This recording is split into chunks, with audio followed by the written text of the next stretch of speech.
Hello guys, Pugilist King here. Today I'm doing a video talking about the Chris Eubank Jr. and Tom Duran press conference. I haven't seen the full press conference, but I have seen a few clips of it from the YouTube channel IFL TV. Great channel. It is.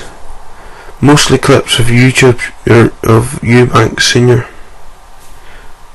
But anyways, I will give my views on it. I'm not going to go into the face-to-face type stuff. Eubank Jr.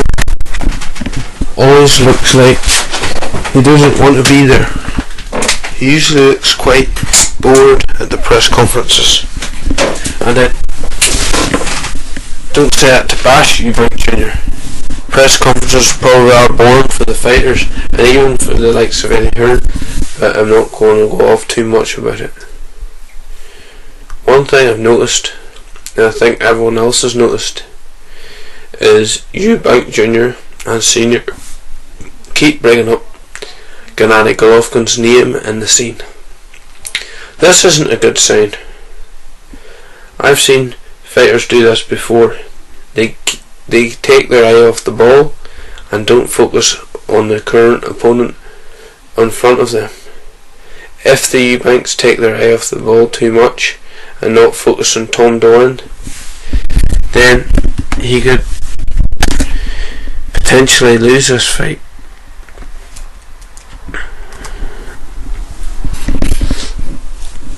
I know it's very unlikely, but in the sport of boxing you never know what could happen. Eddie Hearn has also been talking about Eubank Golovkin also, but he's being objective about it, saying that Eubank needs to keep his focus on Tom Duran for the time being, and it's 100% right in saying that. I also didn't like the fact that Chris Eubank Sr. was butting into other people's business.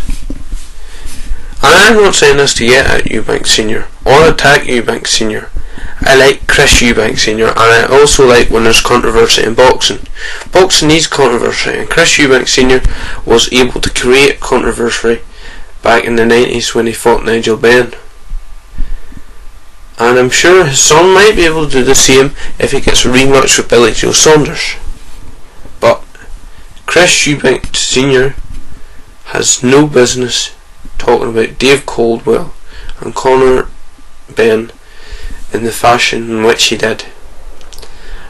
I know he only has Conor Benn's best interests at heart, but it's Nigel's job to make sure that Conor is on the right path and that he's living the life, he's living as he should. The way Eubank Sr. was talking to Dave Coldwell, I found very disrespectful. I know Eubank Sr. is very sure of himself, but he has no business bringing up Dave Coldwell's career and that kind of stuff. And on top of that, always mentioning Gennady Golovkin's name is all the time is disrespectful also. I know Chris Eubank Sr. wants the best for his son and believes his son is a good fighter, but he needs to calm down and stop being so biased towards his son. Yes, I know his son is a great fighter and all the rest, but there's no point. There's a point where you have to step back and let Junior do what he does. But I actually like and respect Chris Eubank Sr. for what he's done in an eyesight to me. He's a great character and I find him fascinating at times.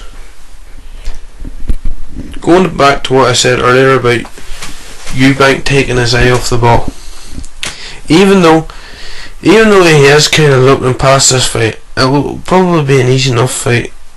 If Duran doesn't make it past the first few rounds, but I seriously doubt he will. It's a mismatch, to be honest. Eubank Jr. is too skilled for Tom Duran and punches too hard. If Tom Duran is going to the trenches already at prospect level, then what's he going to be like against someone who with a bit of experience like Chris Eubank Jr.? Eubank has too much experience, too much skill, too fast and too powerful. I see Eubank knocking Duran out in 3 rounds. Hopefully after the Doran fight he gets a big name such as Golovkin, but I'd rather see him against Saunders. I keep bringing that up, but him and Golovkin aren't evenly matched. If he beats Saunders, which I believe he could, then he has a world title to offer to Golovkin and can probably make a bit more money as well. I can't see him making a ton of money from a Golovkin fight yet, but if he keeps talking and winning against better opponents, then potentially somewhere down the line it could be a massive fight. Although having said that, I know that he wants to move up to super middleweight and fight James DeGale. That's for another video anyway. I'll wrap this up here. I'll have plenty more videos coming in the future. Thanks for watching.